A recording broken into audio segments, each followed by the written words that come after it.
Jalala jalala jalala jalala jalala jalala jalala jalala jalala jalala jalala jalala jalala jalala jalalli keenya maaf ta'e jalala fiiliya namnis bu'aa baree faayidaa fiigaa jira nakkas ta'uun qabu walaa jaallannu jaalala haa gaaffee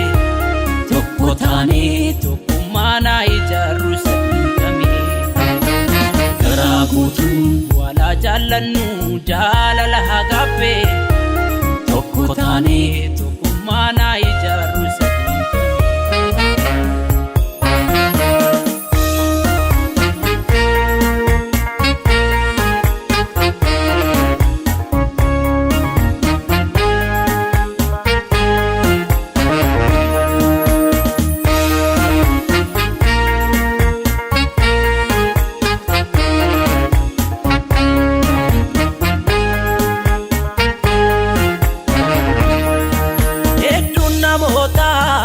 Akka godaa suphee irraa tolfame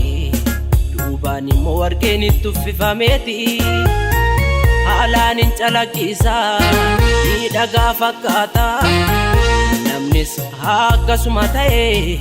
ilkaan isaatiin kolfaa haadhoo isaatiin boolla gootaa akkasiin ta'in daraa ittuma dhiisi osuma miidhamtu Alom ba'ini haadhoo kee jaalladhu lakkas ta'uun mataa kee waan gaarii lakkas ta'uun obboleessaaf hamaa lakkas ta'uun yaaduun sirra jiru lakkas ta'uun innis beeki namaa lakkas ta'uun wal jibbuun salphanaa lakkas ta'uun salphinaaf kufaatii lakkas ta'uun namoonni obboleessa jibbu lakkas ta'uun ajjeesaa jiraatii akkasiin ta'in daraa ittuma dhiisi osuma miidhamtu haadhoon ba'ini haadhoo kee jaalladhu akkasiin ta'in daraa ittuma dhiisi osuma miidhamtu haadhoon ba'ini haadhoo kee jaalladhu.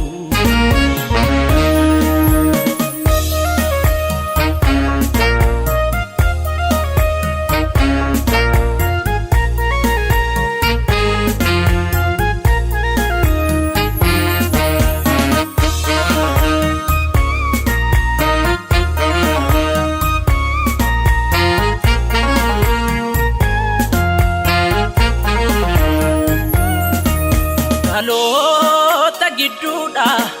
jaalala badee jibbis itti ta'ee quba garaa kaasaa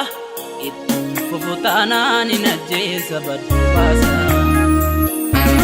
kanan beektaniiree namni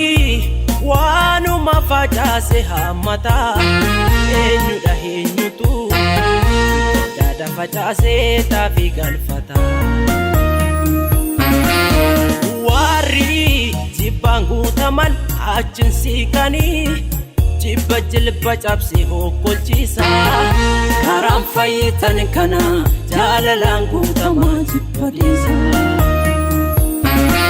karaan jireenyaa kana jaalalaan guutamaa jibba dhiisa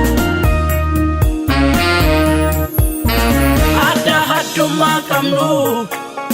Sanyi keenya tokkummaa jaalala waliif haa qabaannu adeebifnu kaa tokkummaa adda addummaa qabnu sanyi keenya tokkummaa jaalala waliif haa qabaannu adeebifnu kaa tokkummaa adda addummaa qabnu sanyi keenya tokkummaa bishnu ka tokkummaa